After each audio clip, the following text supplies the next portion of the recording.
ಮುಖ್ಯಮಂತ್ರಿ ಆದಂತ ಸಿದ್ದರಾಮಯ್ಯ ಅವರು, ಉಪಮುಖ್ಯಮಂತ್ರಿ ಆದಂತ ಡಿ.ಕೆ. ಶಿವಕುಮಾರ್ ಅವರು, ಹಾಗೆ ಗೃಹ ಮಂತ್ರಿ ಆದಂತ ಪರಮೇಶ್ವರ್ ಅವರು. ನಿಮ್ಮ ಮನೆಯಲ್ಲೂ ಮಕ್ಕಳಿದ್ದಾರೆ. ರಾಜ್ಯಕ್ಕೆ ಶಕ್ತಿ ಶಕ್ತಿ ಅಂತ ಕೊಡೋದಲ್ಲ. ಈ ರಾಜ್ಯದ ಕನ್ನಡದ ಕರ್ನಾಟಕದ ಹಿಂದೂ ಹೆಣ್ಣು ಮಗಳು ತೀರ್ಕೊಂಡು 13 ವರ್ಷ ಆದ್ರೂ ಇವತ್ತು ಅವಳ ಹೆಸರು ಜೀವಂತವಾಗಿ ಉಳಿದಿದೆ ಅಂದ್ರೆ ಅವಳು ನ್ಯಾಯಕ್ಕೋಸ್ಕರ ಓಡಾಡ್ತಾ ಇದ್ದಾಳಲ್ವಾ? ಅವಳು ನ್ಯಾಯಕ್ಕೋಸ್ಕರ ಪ್ರತಿಯೊಬ್ಬರ ಬಾಯಲ್ಲಿ ಮಾತಾಡ್ತಾ ಇದ್ದಾಳಲ್ವಾ? ಇಡೀ ದೇಶಾದ್ಯಂತ ಇವತ್ತು ಸೌಜನ್ಯ ಅನ್ನುವಂಥದ್ದು ಪ್ರತಿಯೊಬ್ರು ಜಸ್ಟಿಸ್ ಫಾರ್ ಸೌಜನ್ಯ ಅಂತ ಹೇಳ್ತಾ ಇದ್ದಾರೆ. 90% ಜನ ಸೌಜನ್ಯಳಿಗೆ ನ್ಯಾಯ ಸಿಗಬೇಕು ಅಂತ ಪ್ರಾರ್ಥನೆ ಮಾಡ್ತಾ ಇದ್ದಾರೆ. ಎಷ್ಟೋ ಜನ ಹೊರಗಡೆ ಬಂದು ಮಾತಾಡಕ್ ಆಗದಿರಾ ಇದ್ದಾರೆ. ಕಾರಣ ಏನ್ ಗೊತ್ತಾ? ಭಯ. ನವೀನ್ ಗೌಡ ನೆಕ್ಸ್ಟ್ ಕುಡ್ದ್ಬಿಟ್ಟೆ ಬರ್ತೀನಿ ಏನೋ ಹೇಳಿದ್ಯಲ್ವಾ, ಸೌಜನ್ಯ ನಿನ್ನ ಮನೆ ಅಕ್ಕ ತಂಗಿ ಹಾಗಿದ್ರೆ ನಿನಗೆ ಅರ್ಥ ಆಗ್ತಾ ಇತ್ತು. ನೀನ್ ಯಾರ್ದೋ ಬಕೆಟ್. ಇನ್ನು ನಿನ್ಗೆ ಏನ್ ಬೇಕೋ ಪ್ರಚಾರ ಮಾಡ್ಕೋ, ಎಷ್ಟು ಬೇಕೋ ಹಾಕೋ, ಎಷ್ಟು ವೈರಲ್ ಮಾಡ್ಕೊಳ್ತೀಯ ಮಾಡ್ಕೋ. ನಾನ್ ಕೇರೆ ಮಾಡೋದಿಲ್ಲ, ತಲೆನೇ ಕೆಡಿಸ್ಕೊಳಲ್ಲ. ಎಂತ ವಿಡಿಯೋ ಆದ್ರೂ ಹಾಕೊಡ್ರಿ, ಐ ಡೋಂಟ್ ಕೇರ್. ನನಗ್ ಬೇಕಾಗಿರೋದು ಒಂದೇ, ಸೌಜನ್ಯಳಿಗೆ ನ್ಯಾಯ. ವಸಂತ್ ಗಿಳಿಯಾರ್ ನೆನ್ನೆ ಹಾಕಿದ್ದಂತ ಒಂದೇ ಒಂದು ಚಾಲೆಂಜ್ಗೆ ಅಕ್ಸೆಪ್ಟಬಲ್. ನಿನ್ನೆ ವಸಂತ್ ಗಿಳಿಯಾರ್ ಅವರು ಒಂದು ಚಾಲೆಂಜ್ ಹಾಕಿದ್ರು. ನಮ್ಮ ಅಣ್ಣ ವಸಂತ್ ಗಿಳಿಯಾರ್ ಪಬ್ಲಿಕ್ ಮಿರರ್ ಮಂಗಳೂರಿನ ವ್ಯಕ್ತಿ ಚಾಲೆಂಜ್ ಹಾಕಿದ್ರು. ಇವಳು ಸುಳ್ಳು ಮಾಹಿತಿ ಕೊಡ್ತಾಳೆ, ಯಾರು ನಂಬಬೇಡಿ ಅಂತ ಹೇಳಿ. ರಾಜ್ಯದ ಗೃಹ ಮಂತ್ರಿ ಆದಂತ ಪರಮೇಶ್ವರ್ ಅವ್ರಿಗೆ, ಉಪಮುಖ್ಯಮಂತ್ರಿ ಆದಂತ ಡಿ.ಕೆ. ಶಿವಕುಮಾರ್ ಅವ್ರಿಗೆ, ಹಾಗೆ ಮುಖ್ಯಮಂತ್ರಿ ಆದಂತ ಸಿದ್ದರಾಮಯ್ಯ ಅವರೇ ಶಕ್ತಿ ಶಕ್ತಿ ಆ ಶಕ್ತಿ ಈ ಶಕ್ತಿ ಅಂತೇಳಿ ನಾನಾ ಶಕ್ತಿ ತಂದು ರಾಜ್ಯಕ್ಕೆ ಕೊಟ್ಟಿರುವಂತ ವ್ಯಕ್ತಿಗಳು ನೀವು. ರಾಜ್ಯದ ನಮ್ಮ ಕನ್ನಡದ ಕರ್ನಾಟಕದ ಹೆಣ್ಣು ಮಗಳಾದಂತ ಸೌಜನ್ಯ ಅತ್ಯಾಚಾರ ಆಗಿ 13 ವರ್ಷ ಆದ್ರೂ ಇವತ್ತು ಹೆಸರು ಜೀವಂತವಾಗಿ ಉಳಿದಿದೆ ಅಂದ್ರೆ ಆ ಹೆಣ್ಣು ಮಗು ಅತ್ಯಾಚಾರಿಗಳಿಗೆ ಶಿಕ್ಷೆ ಆಗ್ಲೇಬೇಕು ಅಂತ ಕಾಯ್ತಾ ಇದ್ದಾಳೆ ಅಲ್ವಾ? ನಿಮ್ಮ ಮನೆ ಮಗಳೇ ಸೌಜನ್ಯ ಆಗಿದ್ರೆ ಇದೇ ರೀತಿ ಮೌನವಾಗಿ ಕೂಳ್ತಾ ಇದ್ರ?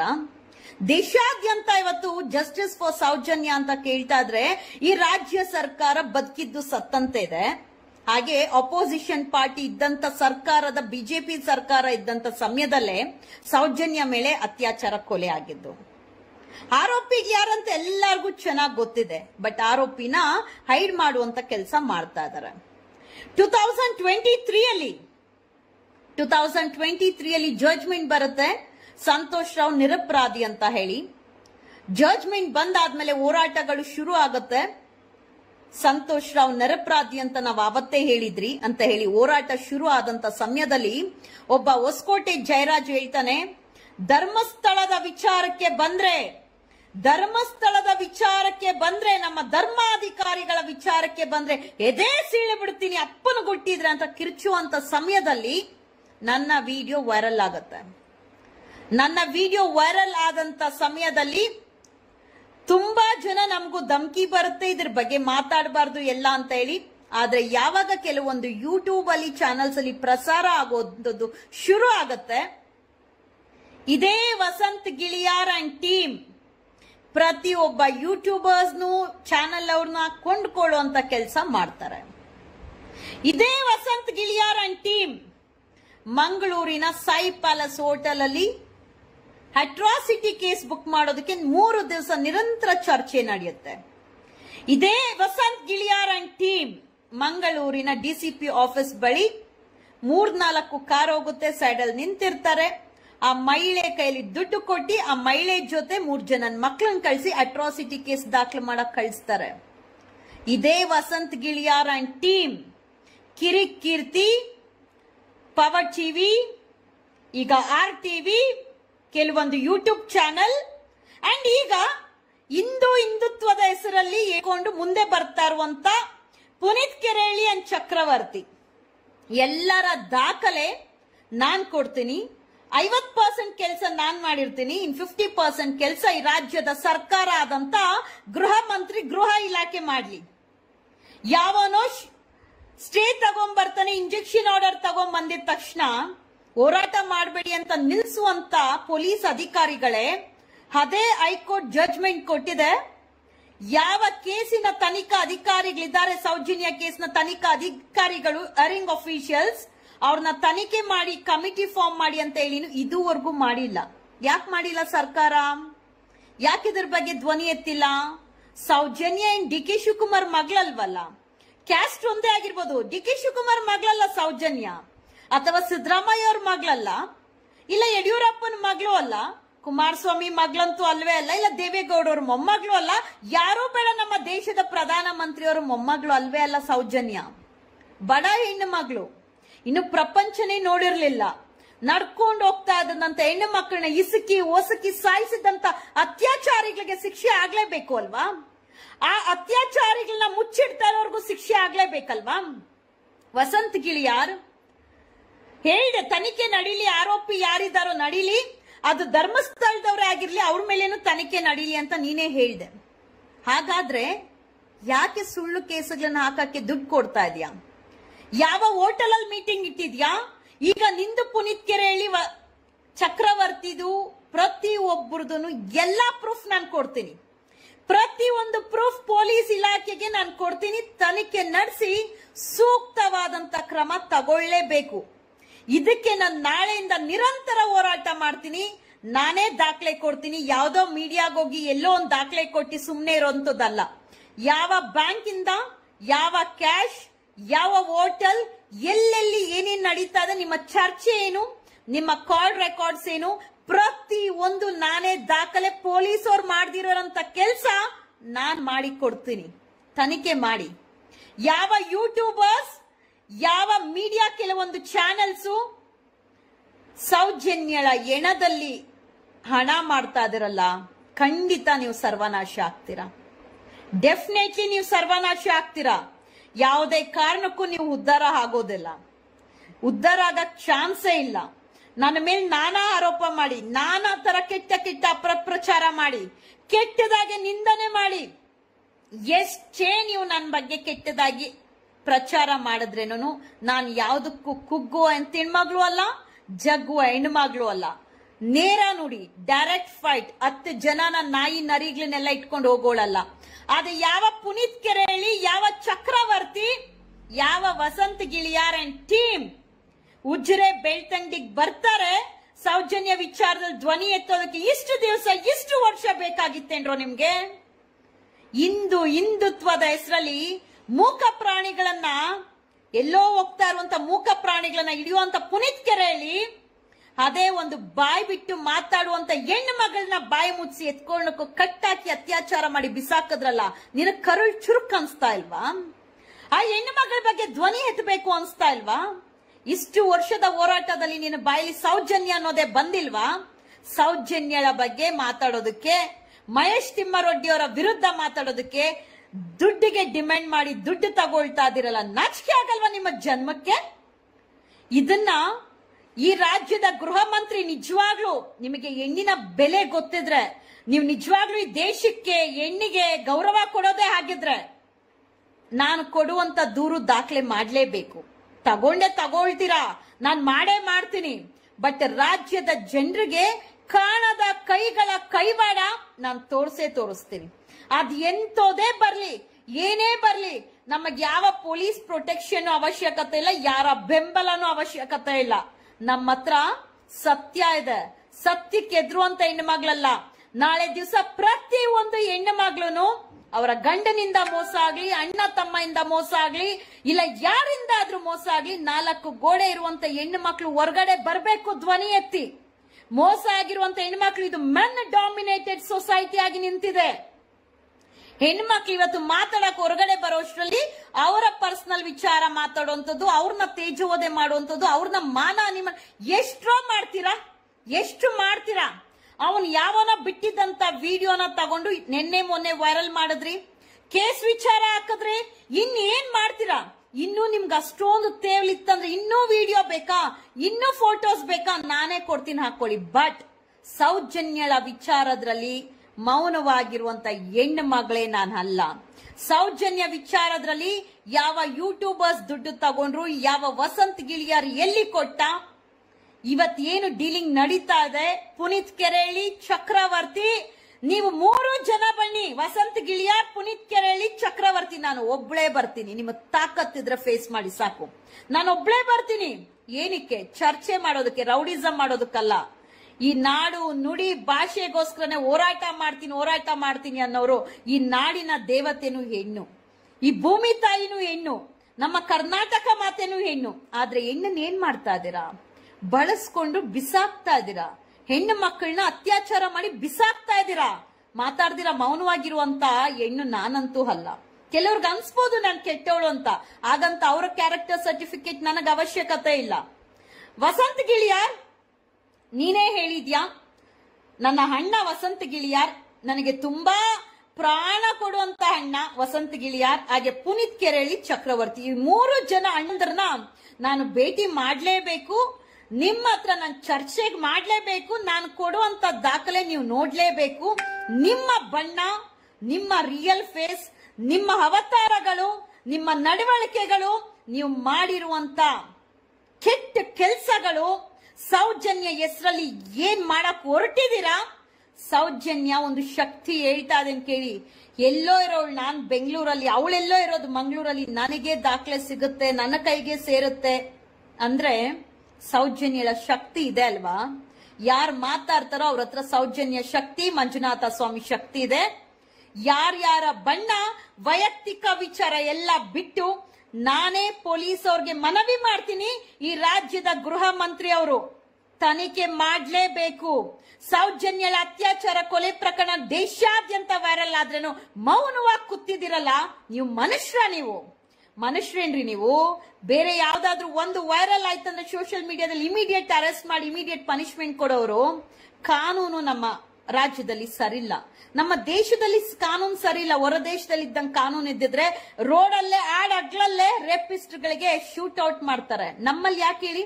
ನಮ್ಮಲ್ಲಿ ಈ ರಾಜ್ಯನ ಆಳ್ತಾ ಇರುವಂತ ರಾಜಕಾರಣಿಗಳೇ ಸರಿಯಿಲ್ಲ. ಈ ರಾಜ್ಯವನ್ನು ಆಳ್ತಾ ಇರುವಂತ ರಾಜಕಾರಣಿಗಳು ನಾಳೆ ಯಾರ್ ಪೆನ್ ಡ್ರೈವ್ ಬರುತ್ತೆ, ನಾಳೆ ಯಾರ್ ವಿಡಿಯೋ ಬರುತ್ತೆ ಅಂತ ಅದ್ರಲ್ಲಿ ಬ್ಯುಸಿ ಇದ್ದಾರೆ. ಸೌಜನ್ಯ ವಿಚಾರ ಅವಶ್ಯಕತೆ ಇಲ್ಲ. ಬಟ್ ನಾನು ನಾಳೆಯಿಂದ ಕೊಡುವಂತ ಮಾಹಿತಿ, ನಿರಂತರ ಹೋರಾಟ, ಸೌಜನ್ಯಳಿಗೆ ನ್ಯಾಯ ಸಿಗುವವರೆಗೂ ಡೆಫಿನೆಟ್ಲಿ ನಿರಂತರ ಹೋರಾಟ ನಂದು ನಡೆಯುತ್ತೆ. ಪೊಲೀಸ್ ಅವರೇ, ನಾನು ಕೊಡುವಂತ ದಾಖಲೆ ತನಿಖೆ ಮಾಡ್ಲೇಬೇಕು. ಯಾರ್ಯಾರಿಗೆ ಎಲ್ಲೆಲ್ಲಿ ಎಷ್ಟೆಷ್ಟು ಲಕ್ಷ ದುಡ್ಡು ಹೋಗ್ತಾ ಇದೆ ನಾನೇ ಮಾಹಿತಿ ಕೊಡ್ತೀನಿ. ಯಾವ ಹೋಟೆಲ್ ಅಲ್ಲಿ ಮೀಟಿಂಗ್ ಆಯ್ತು, ಯಾವ ಜೀತು, ದರ್ಶನ್, ಮಹಾವೀರ್ ಜೈನ್ ಧರ್ಮ ಸಂರಕ್ಷಣೆ ಸಭೆ ಅಂದ್ರೆ ಏನು, ಪ್ರತಿಯೊಂದು ನಾನೇ ಕೊಡ್ತೀನಿ. ಜಸ್ಟಿಸ್ ಫಾರ್ ಸೌಜನ್ಯ ನಿರಂತರ ಹೋರಾಟ ಇರುತ್ತೆ. ರಾಜ್ಯದಲ್ಲಿ ಯಾವುದೇ ಹೆಣ್ಣು ಮಕ್ಳು ಇರ್ಲಿ, ನಾನು ಪರಿಚಯ ಇಲ್ದಿರ ಇರ್ಲಿ, ಯಾರು ಭಯ ಪಡುವ ಅವಶ್ಯಕತೆ ಇಲ್ಲ. ನಿಮ್ಮ ಸಮಸ್ಯೆಗಳನ್ನ ನೇರವಾಗಿ ಹೇಳ್ಕೊಂಡು ನಮ್ಮ ಸಮಸ್ಯೆಗೆ ನಾವೇ ಪರಿಹಾರ ಕೊಂಡ್ಕೊಳ್ಬೇಕು ಹೊರತು ಈ ರಾಜ್ಯದ ಪೊಲೀಸ್ ಅಧಿಕಾರಿಗಳನ್ನ, ರಾಜ್ಯ ಸರ್ಕಾರವನ್ನ ಯಾರನ್ನಾದ್ರೂ ನಂಬ್ಕೊಂಡು ನಮಗೆ ನ್ಯಾಯ ಕೊಡಿಸ್ತಾರೆ ಅಂದ್ರೆ ನಿಜವಾಗ್ಲೂ ಅದು ನಮ್ಮ ದಡ್ಡತನ. ನಮ್ಮ ನ್ಯಾಯ ನಾವೇ ಕೊಡಿಸ್ಕೊಳ್ಬೇಕು. ನಮಗ ಅನ್ಯಾಯ ಆಗ್ತಾ ಇದ್ರೆ ನಾವೇ ಚಂಡಿ ಅವತಾರ ಎತ್ತಲೇಬೇಕು. ನಮ್ಮ ಕಣ್ಣು ಮುಂದೆ ಇನ್ನೊಂದು ಅನ್ಯಾಯ ಆಗ್ತಾ ಇದೆ ಅಂದ್ರೆ ಅದರ ಬಗ್ಗೆ ಸಹ ಧ್ವನಿ ಎತ್ತಬೇಕು. ಇಲ್ಲಿ ಯಾವನೋ ಬಂದ್ ಕೊಡಿಸ್ತಾನೆ ಅಂದ್ರೆ ಚಾನ್ಸೇ ಇಲ್ಲ. ಯಾಕೆ ಇವತ್ತು ಸೌಜನ್ಯ ವಿಚಾರದಲ್ಲಿ ರಾಜಕಾರಣಿಗಳಾಗ್ಲಿ ಯಾರು ಮಾತಾಡ್ತಾ ಇಲ್ಲ ಅಂದ್ರೆ ಅವ್ರದೇ ಅನೇಕ ಪೆನ್ ಡ್ರೈವ್, ಅನೇಕ ರಾಸಲೀಲೆ, ಅನೇಕ ವಿಡಿಯೋಸ್ ಅವ್ರದೇ ಇದೆ. ಅವರೇ ದೊಡ್ಡ ಅಕ್ರಮಗಳು, ದೊಡ್ಡ ರೇಪಿಸ್ಟ್ಗಳು. ಇನ್ನು ಸೌಜನ್ಯ ಹೆಣ್ಣು ಮಗಳ ಅತ್ಯಾಚಾರಿಗಳನ್ನ ಹೆಂಗ್ ಹುಡ್ಕೊಡಕ್ ಸಾಧ್ಯ ಇಲ್ಲ. ಆದ್ರೆ ನಾನ್ ಕೊಡುವಂತ ದಾಖಲೆ, ನಾನ್ ಕೊಡುವಂತ ಡೀಟೇಲ್ಸ್ ಈ ರಾಜ್ಯ ಸರ್ಕಾರ, ಗೃಹ ಮಂತ್ರಿ ಆದಂತ ಪರಮೇಶ್ವರ್ ಅವರು ನಿಜವಾಗ್ಲೂ ನಿಮ್ಮ ಮನೆಯಲ್ಲಿ ಹೆಣ್ಣು ಮಕ್ಳು ಇದ್ರೆ, ಹೆಣ್ಣು ಮಕ್ಕಳ ಬಗ್ಗೆ ಗೌರವ ಇದ್ರೆ, ಬೆಲೆ ಗೊತ್ತಿದ್ರೆ ಸೌಜನ್ಯ ವಿಚಾರದ ಡಾಕ್ಯುಮೆಂಟ್ಸ್ ನಾನ್ ಕೊಡ್ತೀನಿ. ಸೌಜನ್ಯ ವಿಚಾರನ ಮುಚ್ಚಾಕ್ಬೇಕು, ಈ ಪ್ರತಿಭಟನೆಗಳನ್ನ ನಿಲ್ಲಬೇಕು ಅಂತ ಯಾವ ವಸಂತ್ ಗಿಳಿಯಾರ್ ಅಂಡ್ ಟೀಮ್ ಸಂಚು ಮಾಡ್ತಾ ಇದ್ದಾರೋ. ನಿನ್ನೆ ವಸಂತ್ ಗಿಳಿಯಾರ್ ನನ್ನ ಕೆಣಕಿದ್ರು, ನನ್ನ ಅಣ್ಣ ಕೆಣಕಿದ್ದಾನೆ ತಂಗಿ ಶಕ್ತಿ ತೋರಿಸ್ಬೇಕಲ್ವಾ? ತಂಗಿ ಶಕ್ತಿ ತೋರಿಸ್ಲೇಬೇಕು. ಎಂತ ವೈರಲ್ ಮಾಡಿದ್ರೇನು ಪೋಸ್ಟ್ ನಾನ್ ತಲೆನೇ ಕೆಡಿಸ್ಕೊಳಲ್ಲ. ಎಂತೆಂತವನ್ನೋ ನೋಡಿದೀನಿ, ಏನೇನೋ ಬರ್ದಾಕೊಂಡ್ರು, ಎಂತೆಂತದು ಏನು ಒಂದು ನೋಡಿ ನನ್ನ ತಲೆರಿಲೋ ಕೂದ್ಲು ಕೂಡ ಕಿತ್ಕೊಳಕ್ಕಾಗಿಲ್ಲ. ಇವತ್ತು ನನ್ನ ಧ್ವನಿ ಸೌಜನ್ಯಳಿಗಾಗಿ ಪ್ರತಿ ಒಂದು ದಾಖಲೆ ನಾನ್ ಕೊಡ್ತೀನಿ.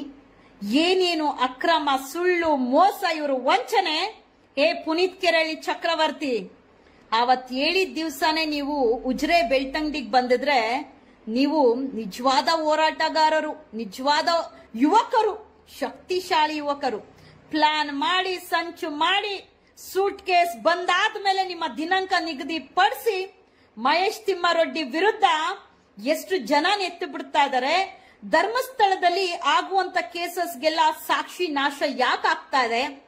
ಆ ಸಾಕ್ಷಿ ನಾಶ ಆಗೋದಕ್ಕೆ ಇವತ್ತು ನನ್ನ ಮನೇಲಿ ಯಾರೋ ಸೊತ್ತಿದ್ರೆ ನನ್ನ ದೂರು ತಗೊಳ್ಳೋದಿಲ್ಲ, ಅಲ್ಲಿ ಯಾರೋ ಬಂದು ದೂರು ಕೊಟ್ರೆ ಅವನ್ ತಗೊಳ್ತಾರೆ ದೂರು. ಯಾಕೆ ಹಿಂಗ್ ನಡೀತಾ ಇದೆ ಅನ್ನೋಂಥದ್ದು ಕಣ್ಣು ಮುಂದೆ ಸಾಕ್ಷಿಗಳು ಸತ್ಯಗಳಿದಾವೆ. ಇದನ್ನ ನಾನು ಯಾವ್ದೋ ಮಾಧ್ಯಮಗಳಿಗೆ ಕೊಟ್ಟಿ ಅವ್ರಿಗೆ ಪ್ರಚಾರ ಕೊಡುವಂತ ಕೆಲಸ ಇಲ್ಲ. ಕೆಲವೊಂದು ಮಾಧ್ಯಮ ಒಂದ್ 2-3 ನಿಷ್ಠಾವಂತ ಕೆಲಸ ಮಾಡ್ತಾ ಇದೆ. ಅಂಡ್ ಯೂಟ್ಯೂಬರ್ಸ್, ನಿಮ್ಮ ಕೈ ಮುಗಿದು ಕೇಳ್ಕೊಳ್ತೀನಿ, ಅನೇಕ ಯೂಟ್ಯೂಬರ್ಸ್, ತುಂಬಾ ಜನ ಯೂಟ್ಯೂಬರ್ಸ್ ಇವತ್ತು ಸೌಜನ್ಯ ಪರ ಧ್ವನಿ ಎತ್ತಿದ್ದೀರಾ. ಅದು ನ್ಯಾಯಕ್ಕೋಸ್ಕರ ಧ್ವನಿ ಎತ್ತಿದ್ದಾರೋ ಏನಕ್ಕೋ ನನಗ್ ಗೊತ್ತಿಲ್ಲ. ಬಟ್ ನಿಮ್ಮ ನಿರಂತರ ಹೋರಾಟ ಸೌಜನ್ಯಗಳಿಗೆ ಇರ್ಲಿ. ಬಿಕಾಸ್ ಸತ್ಯತೆ ತುದಿದಲ್ಲಿದೆ, ಹೊರಗಡೆ ಬರುವಂತದ್ದು ತುದಿದಲ್ಲಿದೆ. ಅದು ತುದಿದಲ್ಲಿರುವಂತಹ ಸತ್ಯತೆ ಹೊರಗಡೆ ಬರಬೇಕು ಅಂದ್ರೆ ಈ ರಾಜ್ಯ ಸರ್ಕಾರಕ್ಕೆ ನಾವು ಚಾಟಿ ಬೀಸಲೇಬೇಕು, ಈ ರಾಜ್ಯ ಸರ್ಕಾರವನ್ನು ಎಬ್ಬರಿಸಲೇಬೇಕು. ಅದು ಬಿಜೆಪಿ ಸರ್ಕಾರದಲ್ಲಿದ್ದಾಗ ಸೌಜನ್ಯ ಮೇಲೆ ಅತ್ಯಾಚಾರ ಕೊಲೆ ಆಗಿದ್ರೇನು, ಈ ರಾಜ್ಯ ಸರ್ಕಾರ ಕಾಂಗ್ರೆಸ್ ಸರ್ಕಾರನ ನಾವು ತನಿಖೆ ಮಾಡೋದಕ್ಕೆ ಎಬ್ಬರಿಸಲೇಬೇಕು. ಹಾಗೆ ಸೌಜನ್ಯ ಕೇಸ್ನ ಮುಚ್ಚಾಕೋದಕ್ಕೆ ಯಾರಿಗೆಲ್ಲ ದುಡ್ಡು ಹೋಗ್ತಾ ಇದೆ, ಎಲ್ಲೆಲ್ಲ ಹೋಗ್ತಾ ಇದೆ, ಯಾವ ಹೋಟೆಲ್ಗಳಲ್ಲಿ ಸಭೆ ನಡೀತಾ ಇದೆ, ಯಾರ ಮೇಲೆ ಸುಳ್ಳು ಕೇಸುಗಳು ದಾಖಲಾಗ್ತಾ ಇದೆ, ಯಾವ ಟೀಮು, ಯಾವ ಸಂಚು, ಯಾವ ರೂಮ್ ನಂಬರು, ಯಾವ ಡೇಟು, ಪ್ರತಿಯೊಂದು ಕೊಡ್ತೀನಿ ನಾನು, ಪ್ರತಿಯೊಂದು ಕೊಡ್ತೀನಿ. ತನಿಖೆ ಆಗ್ಲೇಬೇಕು. ನಾಳೆ ಅದೇ ಜಾಗದಿಂದ ನಾನೇ ಲೈವ್ ಮಾಡ್ತೀನಿ, ಅದೇ ಜಾಗದಿಂದ ಮಾಡ್ತೀನಿ. ನಿರಂತರವಾಗಿ ಸೌಜನ್ಯ ವಿಚಾರದಲ್ಲಿ ಮುಚ್ಚಾಕ್ಬೇಕು ಅಂತ ಇರುವಂತ ಕಿಡಿಗೇಡಿಗಳ ವಿರುದ್ಧ, ಹಾಗೆ ಈ ರಾಜ್ಯ ಸರ್ಕಾರವನ್ನು ಎಚ್ಚರಿಸುವಂತ ಕೆಲಸ ನಾನ್ ಮಾಡೇ ಮಾಡ್ತೀನಿ. ನಿಮ್ಮೆಲ್ಲರ ಬೆಂಬಲ ಇರಲಿ. ಯಾರೆಲ್ಲ ನನ್ನ ಬಗ್ಗೆ ಅಪಪ್ರಚಾರ ಮಾಡ್ತಾ ಇದ್ದೀರಾ, ನನ್ನ ಬಗ್ಗೆ ವಿಡಿಯೋಸ್ ಹಾಕ್ತಾ ಇದ್ದೀರಾ, ದಯವಿಟ್ಟು ಮಾಡಿ. ಅಂಡ್ ಇವತ್ತು ಒಂದು ಹೆಮ್ಮೆಯಿಂದ ಹೇಳ್ಕೊಳ್ತೀನಿ, ನನ್ನ ಜೀವನದಲ್ಲೂ ಕೆಲವೊಂದು ಕೆಟ್ಟ ಘಟನೆಗೆ ಒಳ್ಳೆ ಘಟನೆ ಬರೋದಕ್ಕೆ ಸಾಧ್ಯವಾಗಿದ್ದು, ಒಂದು ಕೆಟ್ಟ ಸಮಯದಿಂದ ಒಳ್ಳೆ ಘಟನೆಗೆ ಬರೋದಕ್ಕೆ ಸಾಧ್ಯ ಆಗಿದ್ದು ಅದೇ ಸೌಜನ್ಯ ವಿಚಾರದಿಂದ. ಯಾವಾಗ ಜಡ್ಜ್ಮೆಂಟ್ ಬಂದಾಗಿದ್ದಂತ ಸಮಯದಲ್ಲಿ ಸೌಜನ್ಯ ವಿಚಾರ ಎತ್ಕೊಂಡೆ, ಅಲ್ಲಿಂದ ಕೆಲವೊಂದು ಸತ್ಯತೆಗಳು ನನ್ನ ಜೀವನನೇ ಬದಲಾಯಿತು. ಸೌಜನ್ಯಳಿಗೆ ನೆನೆಸ್ಕೊಂಡವ್ರಿಗೆ ಮಾತ್ರ ಗೊತ್ತಾಗುತ್ತೆ ಸೌಜನ್ಯ ಶಕ್ತಿ ಏನು ಅಂತ ಹೇಳಿ. ಆದ್ರೆ ಅದನ್ನ ದುರುಪಯೋಗ ಪಡಿಸ್ಕೊಳ್ತಾರವ್ರಿಗೆ ತುದಿಗಾಲಲ್ಲಿ ಜಾಸ್ತಿ ಇಲ್ಲ, ಎಂಡಲಿದ್ದೀರಾ, ತುಂಬಾ ಎಂಡಲಿದ್ದೀರಾ. ಇನ್ನೇನು 1 or 2% ಅಲ್ಲಿ ಧುಮುಕ್ ಅಂತ ಬೀಳುವಂತ ಪರಿಸ್ಥಿತಿ ವೆರಿ ಸೂನ್ ಬಂದೇ ಬರುತ್ತೆ. ಅಪರಾಧಿಗಳು ಯಾರು, ಆರೋಪಿಗಳು ಯಾರು, ಕೇಸ್ನ ಮುಚ್ಚಾಕ್ದವ್ರು ಯಾರು ಅಂತ ಒಂದಲ್ಲ ಒಂದು ರೀತಿಯಲ್ಲಿ ಸತ್ಯ ಹೊರಗಡೆ ಬರುವಂತ ಸಮಯ ತುಂಬಾ ಹತ್ರದಲ್ಲಿದೆ. ವಸಂತ್ ಗಿಳಿಯಾರ್ ನಮ್ಮ ಅಣ್ಣ, ತುಂಬಾ ಪ್ರಾಣ ಇಟ್ಕೊಂಡಿರುವಂತ ಅಣ್ಣ, ನಾನು ತುಂಬಾ ಗೌರವ ಕೊಡ್ತೀನಿ. ನನಗೂ ನಿನಗೆ ಒಂದು ಫೈಟ್ ಆಗ್ಲಿ ಅಣ್ಣ, ನನಗೂ ನಿನಗೆ ಒಂದು ಫೈಟ್ ಆಗ್ಬಿಡ್ಲಿ ವಸಂತಣ್ಣ. ಯಾಕಂದ್ರೆ ನಿನ್ನೆ ಕೆಣಕಿದ್ದು ನೀವೇ, ದಾಖಲೆ ಸಿಕ್ಕಿದ್ರೇನು ನಾನು ಸುಮ್ನೆ ಇದ್ದೆ ಹೋಗ್ಲಿ ಅಂತ ಹೇಳಿ. ಇವಾಗ ಇಷ್ಟೆಲ್ಲ ದುಡ್ಡು ಸೆಟ್ಲ್ಮೆಂಟ್ ಒಂದು ಸೌಜನ್ಯ ವಿಚಾರದಲ್ಲಿ ಇಷ್ಟೆಲ್ಲ ಕಿಡಿಗೇಡಿತನ ಕೆಲಸ ಮಾಡುವಾಗ ಸಂಧ್ಯಾ ಆದವಳು ಮೌನವಾಗಿ ಕುತ್ಕೊಳ್ಳೋದಲ್ಲ, ಸಂಧ್ಯಾ ಆದವಳು ಧ್ವನಿ ಎತ್ತಿ ಹೊರಗಡೆ ಬಂದು ನ್ಯಾಯಕ್ಕೋಸ್ಕರ ಮಾತಾಡುವಂತ ಹೆಣ್ಣು. So justice for Soujanya. ಪ್ರತಿಯೊಬ್ರು ನಿರಂತರವಾಗಿ ಸೌಜನ್ಯಗೆ ಬೆಂಬಲ ಕೊಡಿ ಅಂತ ಕೇಳ್ಕೊಳ್ತೀನಿ. ಹಾಗೆ ಕೆಲವೊಂದು ಯೂಟ್ಯೂಬರ್ಸ್ ನಿಮ್ನೆಲ್ಲಾರನು ಕೇಳ್ಕೊಳ್ಳೋದಷ್ಟೇ, ಸೌಜನ್ಯಳಿಗೆ ನ್ಯಾಯ ಸಿಗುವವರೆಗೂ ನಿಮ್ಮ ಧ್ವನಿ ಇರಲಿ. ಅದೇ ಧರ್ಮಸ್ಥಳದಲ್ಲಿ ಸೌಜನ್ಯ ಇರುವಂತ ಸ್ಥಳದಲ್ಲೇ ಸೌಜನ್ಯಗಳಿಗೆ ಒಂದು ದೇವಸ್ಥಾನ, ದೇವರ ಗುಡಿ ನಾನೇ ಕಟ್ತೀನಿ. ಆ ಸೌಜನ್ಯ ಹೆಣ್ಣು ಮಗಳಿಗೆ ಅವಳಿರುವಂತ ಜಾಗದಲ್ಲೇ ಸೌಜನ್ಯ ಸ್ಥಳ, ಧರ್ಮಸ್ಥಳದಲ್ಲಿ ಸೌಜನ್ಯ ಸ್ಥಳ, ನಾನೇ ಆ ಹೆಣ್ಣು ಮಗಳಿಗೆ ಒಂದು ದೇವಸ್ಥಾನ ಕಟ್ತೀನಿ. ಇದು ಖಂಡಿತ ಹಾಗೆ ಆಗುತ್ತೆ. ಸೌಜನ್ಯಳಿಗೆ ನ್ಯಾಯ ಸಿಕ್ಕೇ ಸಿಗುತ್ತೆ, ಖಂಡಿತವಾಗಿ ಹೇಳ್ತೀನಿ. ನನ್ನ ಡೈವರ್ಟ್ ಮಾಡೋದಕ್ಕೆ ಯಾರು ಏನೇ ಮಾಡಿದ್ರೇನು, ಏನೇ ಅಪಪ್ರಚಾರ ಮಾಡಿದ್ರೇನು, ಎಷ್ಟೇ ಸುಳ್ಳು ದೂರ ಹಾಕಿದ್ರೇನು ಹೆಜ್ಜೆ ಹಿಂದೆ ಎತ್ತುವಂತ ಮಾತೇ ಇಲ್ಲ. ಎಂತೆಂತದೋ ನೋಡ್ಕೊಂಡ್ ಬಂದಿದ್ದೀನಿ. ಸತ್ಯ ಹೊರಗಡೆ ಬರುವಂತ ಸಮಯದಲ್ಲಿ ದೀಪ ಜೋರಾಗಿ ಉರಿಲಿ. ಪ್ರತಿಯೊಬ್ಬರ ದಾಖಲೆ ನಾನೇ ದೂರು ಕೊಡ್ತೀನಿ, ಅದನ್ನ ಇನ್ವೆಸ್ಟಿಗೇಷನ್ ಮಾಡ್ಲೇಬೇಕು. ನಾನೇ ದೂರುದಾರರು. ಸೌಜನ್ಯಳಿಗೆ ನ್ಯಾಯ ಕೊಡಿಸೋದಕ್ಕೆ ಪ್ರತಿಯೊಬ್ರು ಜೊತೆ ಆಗಿ ಜಸ್ಟಿಸ್ ಫಾರ್ ಸೌಜನ್ಯ.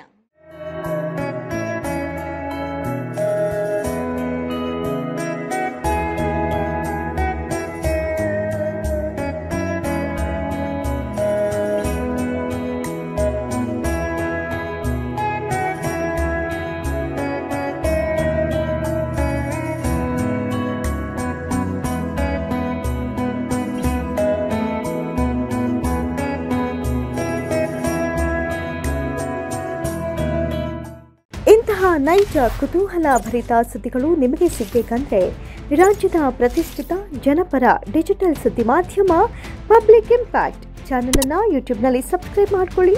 ವಿಡಿಯೋ ಇಷ್ಟವಾದರೆ ಲೈಕ್ ಮಾಡಿ, ನಿಮ್ಮಿಷ್ಟದವರಿಗೆ ಶೇರ್ ಮಾಡಿ ನಮ್ಮನ್ನು ಪ್ರೋತ್ಸಾಹಿಸಿ. ಹಾಗೆಯೇ ಫೇಸ್ಬುಕ್ನಲ್ಲಿ ಪಬ್ಲಿಕ್ ಇಂಪ್ಯಾಕ್ಟ್ ಫಾಲೋ ಮಾಡೋದನ್ನು, ಇನ್ಸ್ಟಾದಲ್ಲಿ ಜೊತೆಯಾಗೋದನ್ನು ಮಿಸ್ ಮಾಡಬೇಡಿ.